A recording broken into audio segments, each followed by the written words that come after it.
High বন্ধুরা, good morning. তো রোজকারের মতন আজকেও বিছনা টিছনা তোলা হয়ে গেছে। তো এখন রান্নাঘরে যাব, রান্নাবান্না করব। আর তোমাদের কাছে রিকোয়েস্ট করছি, আগে যেই চ্যানেলটা আমি ভিডিও করতাম, যেইভাবে তোমরা লাইক শেয়ার কমেন্ট করতা, ঠিক আছে, সাবস্ক্রাইব অ্যাড করে দিতা, তো আগের চ্যানেলটা ভালোভাবে আগাচ্ছিল। তো কোম্পানির থেকে বন্ধ করার জন্য আবার নতুন করে এই চ্যানেলটা খুললাম। প্লিজ তোমরা আমার পাশে থেকো, সাপোর্ট করো, আর লাইক কমেন্ট সাবস্ক্রাইবার সবাই মিলে করে দিও। করলেই তাহলে আগাতে পারবো, আর না করলে আমি আগাতে পারবো না। তোমরা আমার ফ্যামিলির লোক, তোমরা করো। বড়া ভাজি আর ডাল সিদ্ধ করেছি, ডালটা করবো, আর ভাত হয়ে গেছে। আলু ভাজা করবো, আর একটু মশলা বেটেছি, কালকে একটুখানি মাছ আছে, সেই মাছটা করবো, আর কিছু করবো না। তারপর ভরটা ঝাড়বো, রান্না ঘরটা।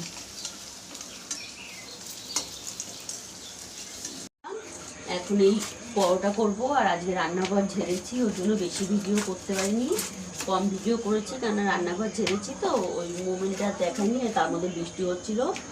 রান্নাঘরটা আজকে পরিষ্কার করেছি, রোববার দিন ঘর পরিষ্কার করব, ওই জন্য আজকে রান্নাঘরের ভিডিও কোনো কিছু তুলতে পারিনি, হাতে ময়লা ছিল, আর মেয়ে যেহেতু পড়তে গেছে ওর জন্য।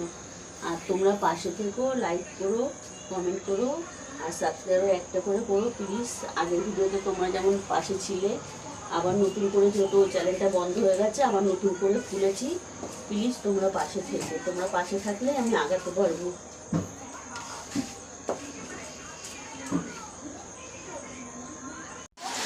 মাছ ভাজে না, এখন এই যে মাছের তরকারি বসিয়েছি।